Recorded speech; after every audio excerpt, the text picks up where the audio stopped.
If you've ever wondered why Tony Khan is basically becoming Tony McMahon, or why his presentation, even if he has a decent sized crowd at the arena or venue to book that pay-per-view or not, if you're ever wondering why, his presentation is falling on deaf ears right now, if you're wondering, that at all, just take a look at Smackdown, last night. Just take a look at Smackdown, which, by the way, was a taped show.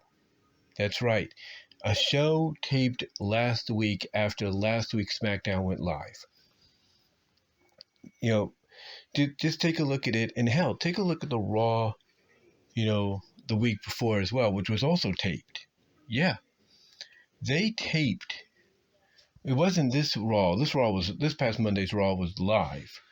But when you take a look at the Raw the week before, which I think, let's see, 28th was Thanksgiving, 27th Wednesday, 26th, 25th. Take a look at the Raw, which was on the 18th of this month. That was taped. That was taped after the October 11th edition of Raw. And that Raw was good. That taped Raw was good. People loved it, spoilers and all. Because, yes, spoilers were given, out, within hours of the live edition of Raw on the 11th, for the 18th. And the same goes with SmackDown here. SmackDown tonight was taped last week after the 22nd edition, on the November 22nd edition of SmackDown. The 29th edition was, taped and filmed afterwards. And spoilers and all, just like with the Raw taping, people loved it. And that's kind of hard to really swallow if you're someone like a Tony Khan. It really is. It is kind of hard to swallow because, basically, people would rather talk about and enjoy a taped Raw and a taped SmackDown where they already know via spoilers what's going to happen. They'd rather watch and enjoy that over anything he presents. And one of the best examples of that, live or taped, was that sit-down cinematic, I guess you could say, segment between CM Punk, Paul Heyman, and Roman Reigns. That there, whether you like the music being added in there for dramatic effect or not, that right there is a clear indication as to why Tony Khan, as I put it in the title of one of my most recent videos, is not petty and wanting to, keep people like Ricky Starks and Ray Phoenix under contract or extend the contracts beyond what they're originally supposed to expire at due to injuries or due to pettiness. When you see that cinematic segment, that's proof right there as to what he is afraid of. He's afraid that the moment Triple H, Paul Levesque, and his crew get their hands on Ray Phoenix, Ricky Starks, Penta El Zero Miro, Pentagon Jr., and many others, Miro, Rusev, if you will, Britt Baker, if she makes the jump. The reason he is afraid is because of what we saw tonight with that cinematic situation. He knows that Triple H, Paul Levesque, and his crew will give those people that are on the verge of leaving, within the next year or so. He knows that they will give them, the treatment that they deserve, that they should be getting from right now. Right now, I should say. Now, is Tony Khan capable of giving them this kind of treatment? Yes. Is he capable of giving out cinematic segments or matches or whatever? Yes. I mean, need we forget that Sting and Darby Allin took part in a cinematic match during the pandemic era, during one of the pay-per-views against Team Taz. And that was pretty good. That was pretty good. People were talking about that for, days, if not weeks. But the point I'm getting at is that he knows what to do. He does. It's just he chooses not to because he's afraid. He's afraid that if he tries it, he's just going to get outdone by Triple H and WWE. And that's why he is fearful of letting people like Ray Phoenix out of their contract, when they should be, and, but instead of keeping them.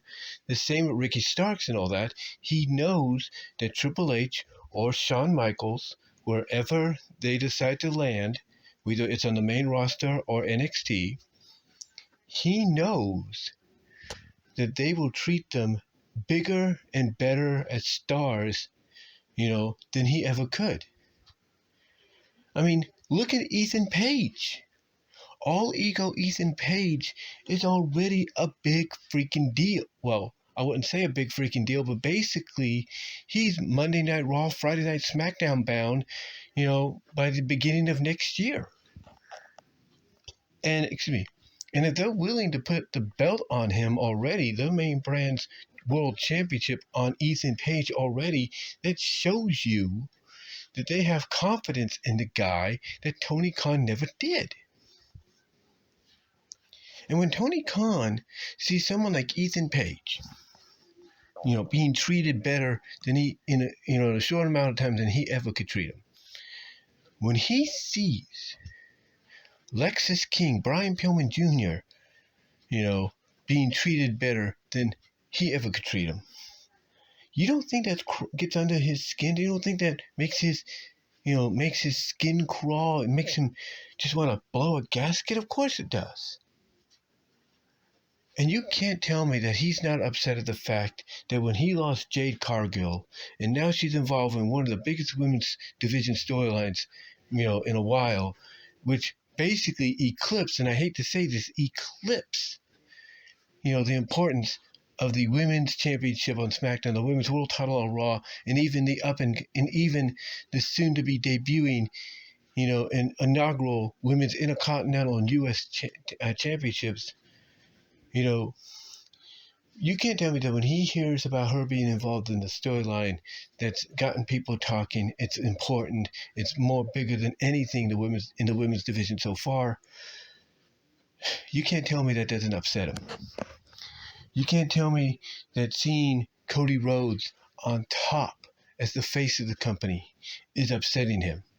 You can't tell me that he's not upset with the fact that when he sees Cody Rhodes going on, late night talk shows like The Tonight Show with Jimmy Fallon, like he did last night, you can't tell me that doesn't piss him off.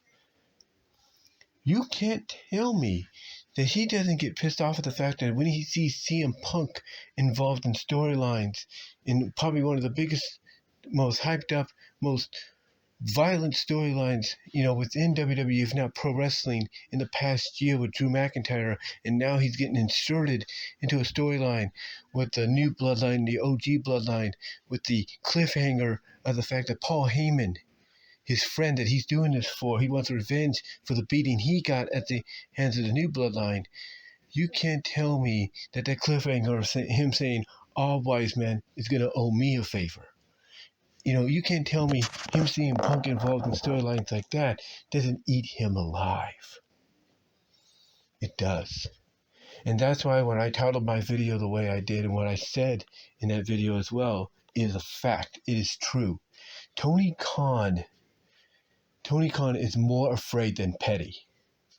He's more afraid than petty because he knows the moment these men and women leave AEW and jump ship over to WWE, that they will be treated bigger. They will be treated as bigger and better. They will be treated better and treated as bigger stars than he could ever imagine. And he does not want that. He does not want that, because then what that does is that reflects onto him. That reflects onto him. And he, and it gets people within the wrestling community, the wrestling fan base, even his sickos, his diehards, if you will, it gets them to You know, it gets them to start reconsidering. You know, it gets them to start thinking and reconsidering: is everybody right? Is everybody right about Tony Khan? Is he becoming Vince McMahon light? Is AEW has AEW lost its lust?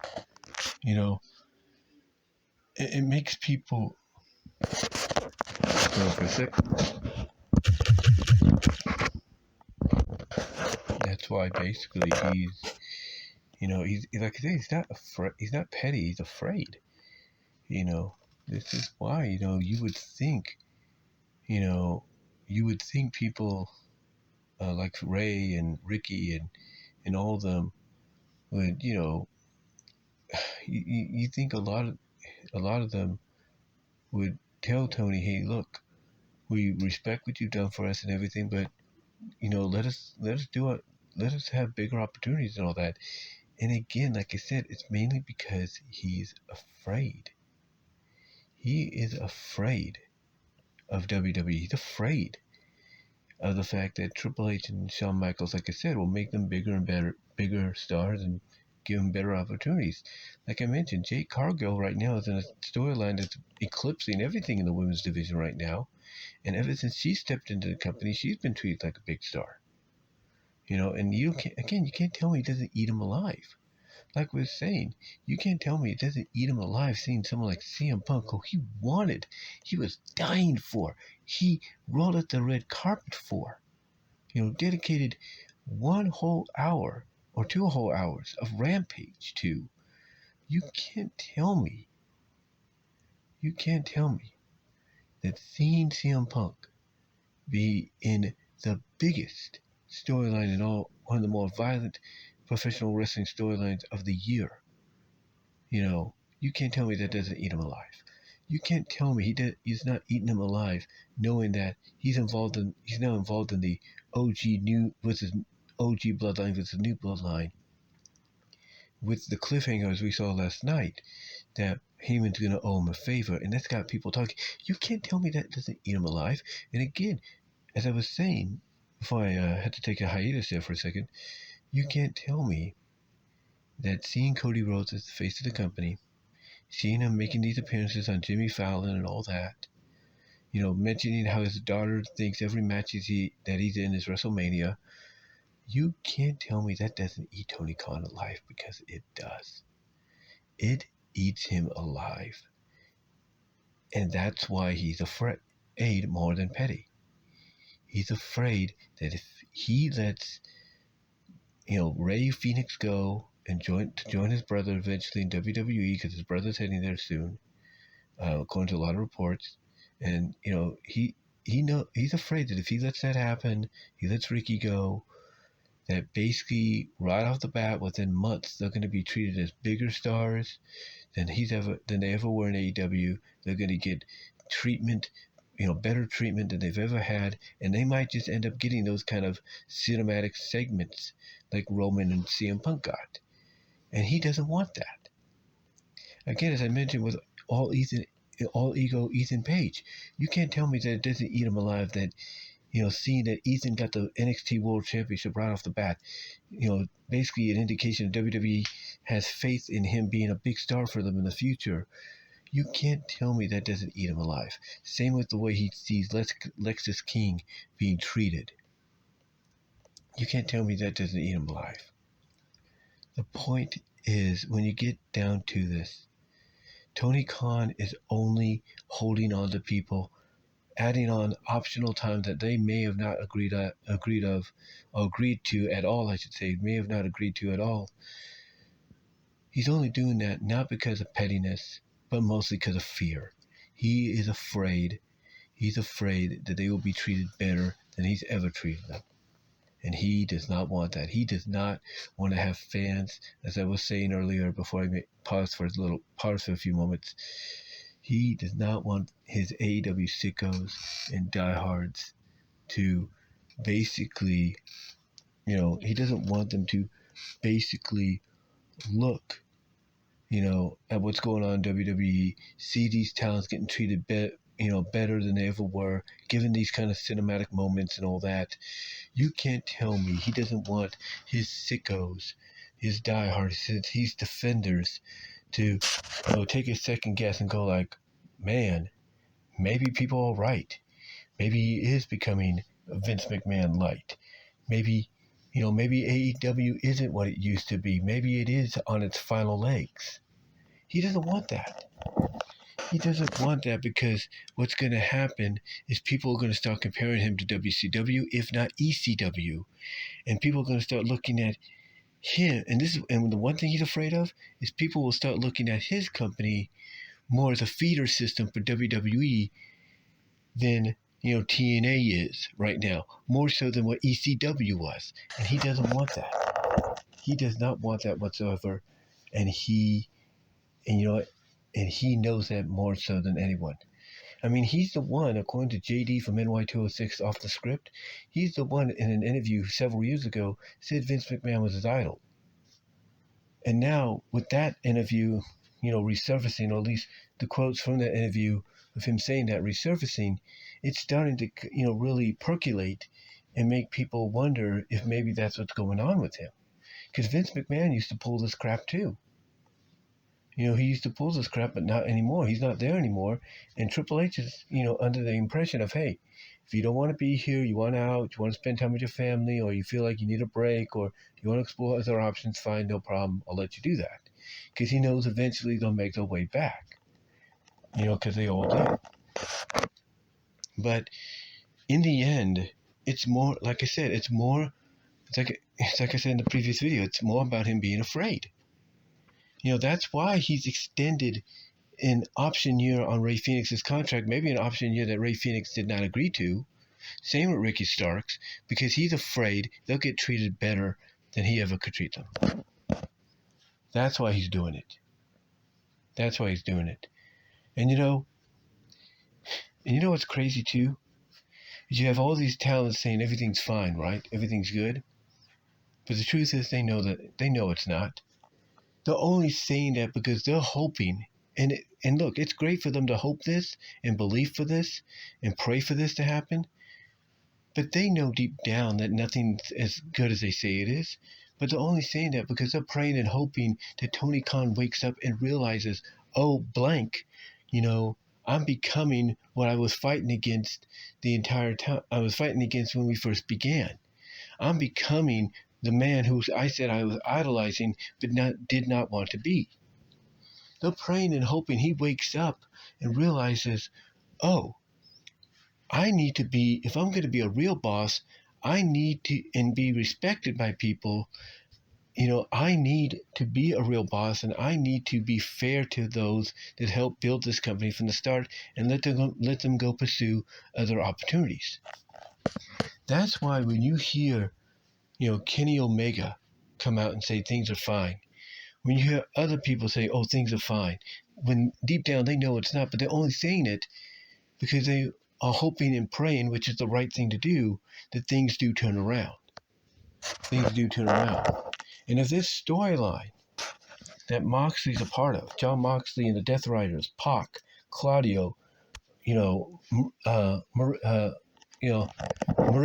Shafir, if this storyline of them, doing a coup of the company, doing a coup of the company and everything, a hostile takeover, is one way to turn things around, then so be it. I mean, the only positive thing people say that's good right now about AEW is the one thing that was good with WWE, and that's the Hurt Syndicate, aka the Hurt Business. Hold on for a second. Sorry about that. Like I was saying, he's just afraid. It's what it is. Again, he sees, how things are being done and all that, and it's like that's why he's keeping them under wraps. Is what he's doing. And again, it's good that you have people like Kenny Omega and others trying to say everything's fine and all that, and you got this whole Death Riders coup storyline going on with Moxley and his crew, and but they're not that might be what's needed. We don't know. But obviously, again, like I said, I think, it's mostly he's afraid, and what we saw last night with Punk and Reigns in that cinematic segment, what we've seen, even with a taped show, people are praising that over even a live Dynamite and everything, or even a live Collision. It's like something has been disconnected. And again, I think it's mostly the fact that when Tony Khan went up against Vince, he was brave. He was, the knight in shining armor. He was afraid of nothing. Because Vince was that, old, I guess you could say, that old, dusty old dragon that could barely, breathe fire anymore. He could barely, you know, puff a huff of smoke, or huff a puff of smoke, I should say. So he wasn't afraid of him. He was like, I could just use my finger and go boop, and he'll fall over, beat him. But now he's facing someone that's basically the Wolverine of WWE. He's the Wolverine of Dragons in Triple H. And now he's realizing that, oh, yeah, maybe I shouldn't have gotten so cocky, because now I don't know what to do. I don't know how to, counter what he's doing. And it's, it's something that, again, it needs to be worked on. It has to be fixed, and hopefully maybe they do have something planned for 2025. I mean, they are planning to go to smaller venues, obviously starting at the end of this year with the Hammerstein Ballroom. But, be that as it may, hopefully they'll, hopefully they'll keep that in mind, that, hey, if you want to compete, you want to say, hey, we can sell out venues, then just go with the venues you can do until you build up that trust. Sometimes you gotta, start from scratch, or start small and work your way up. I mean, if he's a fan of Southern wrestling like WCW, then he realizes, even when they had Nitro and Thunder, but mostly with Nitro, that most of those earlier Nitros for the first year or two were in smaller venues, and then over time, as they got hotter and hotter and everything, people who were watching at home, seeing what was going on in these smaller venues, they were getting invested, and because of that investment, WCW was, in Bischoff, they were able to book bigger arenas, if not stadiums, domes, and sell them out, or at least sell them out to the capacity that they had reserved them for. And, that's what Tony, needs to hope for, that if they are going to do the smaller venues next year, not just here in the States, but internationally, because apparently they're not going to do the Suncorp Stadium in Australia for Grand Slam next year. Instead, they're going to a smaller venue, which to me is a good move. That obviously is taking a step in the right direction. And if that's the case, and if it takes them another year or two to regain the trust, and people watching at home see the excitement that the people in these smaller venues here stateside and internationally are having, are having for these Dynamite and Collision shows in 2025, if not the end of 2024 here with the trip to Hammerstein, then, then that might be what's needed, because the more, like with WCW, the more they get, the more they see it, the more they're going to want to be part of that. And then that will allow AEW over time, very slowly, step by step, to get into the bigger venues, and the more people you get into a bigger venue, the more whatever you present to them is going to catch on, and they'll be like, oh, well, I like this, I want to see more of it. But right now, that's not the case. Right now, it's more along the lines of, he's afraid of how to combat. He's afraid of that Wolverine-like dragon in Triple H, because, not only is he afraid of how he would book the talent that will eventually go from All Elite to, to WWE, but he's also afraid of how can he counterbook against Triple H. Because every time he tries to checkmate him, Triple H will checkmate him back 100 times more. And that's not good. And that's why, again, as I said, he's more afraid than petty when it comes to basically holding on to people when, he really shouldn't.